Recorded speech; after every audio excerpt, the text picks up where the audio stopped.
Hey guys, Brad here from the wellness team. For today's discussion, I wanted to open the door on the topic of resistance training. Open the door to answer any questions you guys have on that and, possibly even use it as a future wellness luncheon topic because there's really a lot of material that goes into this topic. So today, just kind of want to have a brief overview of it and, like I said, open the door for some discussion on it in the future. So, we'll look at what it is, how is it beneficial for us, what's a good frequency to be utilizing resistance training, a good intensity, and then what different types of movements and equipment are out there. So kind of just starting with what is resistance training. Resistance training just involves the performance of physical exercises which are designed to increase muscular strength, muscular endurance, and muscular power. It's often associated with the use of weights, but can take place in a variety of different forms.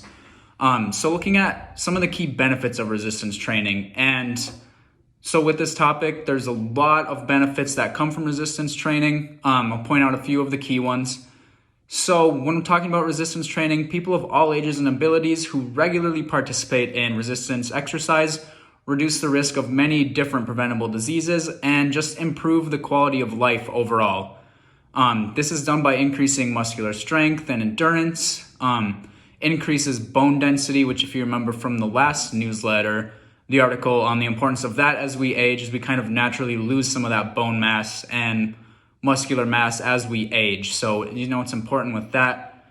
And, there's so many things like increasing communication between our brain and muscles, helping with blood glucose regulation. Resistance training can also be used to effectively manage and even prevent chronic diseases and health conditions such as arthritis, cardiovascular disease, diabetes, high blood pressure, osteoporosis, help with back pain, mental health, and decreasing that risk of falling, and many more. So, how often should we participate in resistance training? Kind of looking at the frequency. So for general muscular fitness benefits and those who are untrained or recreationally trained, it's important to train each major muscle group about 2 to 3 times a week.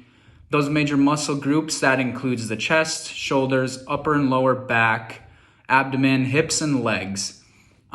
When utilizing resistance training, we should leave at least 48 hours in between sessions for working the same muscle group. And these sessions can be whole body or by each individual muscle group, really up to individual preference there.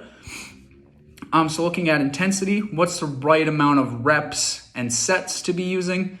This again, very dependent on your own goals and training program, whether you want to increase muscular strength, endurance, or both. So in general, higher intensity and lower reps is going to be used to train muscular strength. So less than 8 reps, higher weight, and then lower intensity, higher reps used to train muscular endurance. So anywhere in that 15 to 25 rep range for that. And then kind of finding that middle ground, 8 to 12 reps. This can help improve muscular strength, build mass, and to some extent also improve that muscular endurance.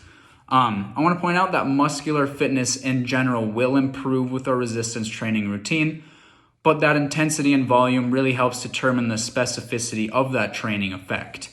So what different types of resistance training are there? In a gym setting, we've got our free weights and machines. And then a good one for at home, if you don't have your own home gym, resistance bands are a great option. They're cheap, easy to get a hold of, and we're really able to address those major muscle groups in that sense.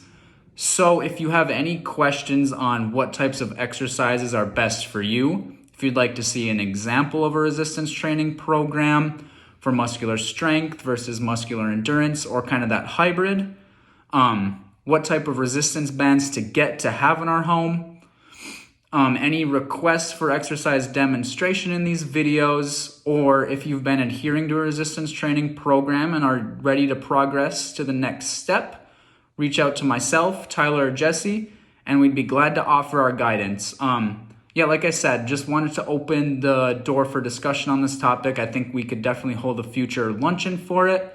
And also below this video, I will attach a link to just a little infographic from my favorite organization, the American College of Sports Medicine. So if you're interested in the subject, take a look at that article I will provide below. So thanks for listening, and if you have any questions, be sure to reach out. Thanks.